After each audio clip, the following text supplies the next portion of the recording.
بالله من الشيطان الرجيم بسم الله الرحمن الرحيم والصلاة والسلام على أشرف المرسلين سيدنا Muhammad wa alihi wasallam. The topic I've been given to discuss is Wonders of Allah, a view of animals' world. In the Holy Quran, Allah mentioned animal in over 200 verses, and Allah named 6 chapters of the Holy Quran after animal, and those are Surah Al-Baqarah, Surah Al-An'am, Surah Al-Naml, Surah Al-Nahl, Surah Al-Ankabut, and Surah Al-Fil.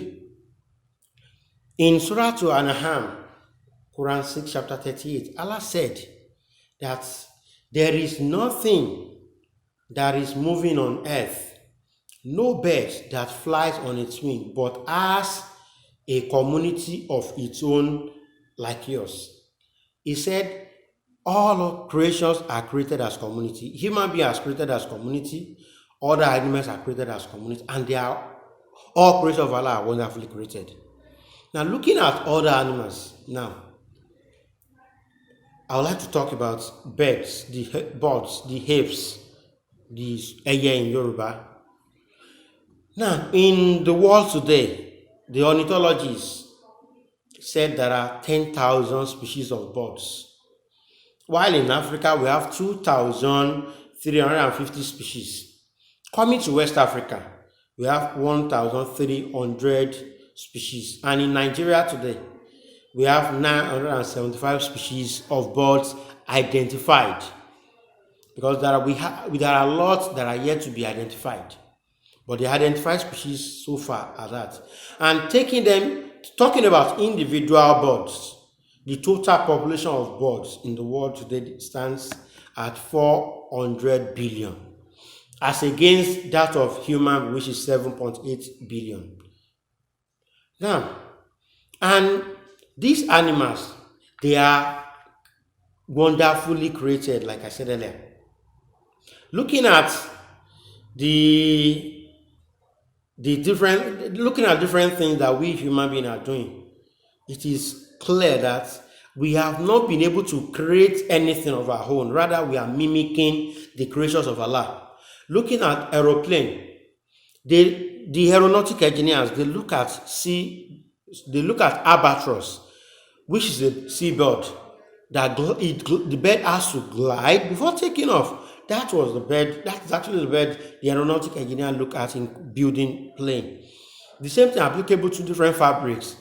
Allah creates all the birds beautifully. If peradventure one sees them in flight, you will see different coloration in their feathers. And that is what the designers look at in producing fabrics. Looking at their livelihood, different birds have different calls for different purposes. When they are mating, when they are nesting, when they are in colony, when they are in distress, when they face predators, they have different calls they make. Also, majority of birds they fly and perch, they land on surfaces. But we have certain groups that they will fly throughout their lives. They will never perch. These ones are apaceriformes. They are non-passerine birds. They will never perch. They will fly throughout their life. They eat in the air. They sleep in the air. They mate in the air. They do everything in the air. Also, some of them are night birds. They are active at night. The typical examples in this category are owls, owiwi, and the nightjars. They do everything they do as they fly at night. They pray at night. They do every other thing at night. While during the day they have to sleep. Also, some of them are monogamous. When they pick a partner, they will be with that partner throughout their life. They will never mate with any partner, any species of theirs again, other than that partner. A typical example is the Western plantain in Turaco family.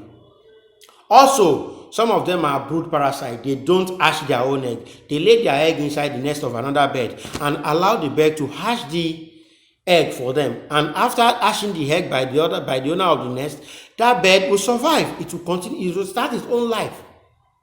Isn't that amazing?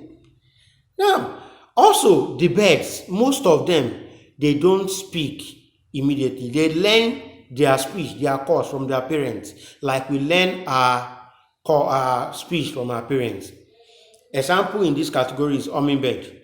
Hummingbird is also the only bird that has the capability to fly backward. Now, also, it will be very important to mention this. The first creation of Allah to have dug grave is the bird. That's a crow. That's a konokono in Yoruba. This bird is actually the bird that Allah sends in Surah Al-Ma'idah, chapter 30 to 31. When Qabila killed Abila, Allah sent this bird to teach him how to dig grave to bury Abila.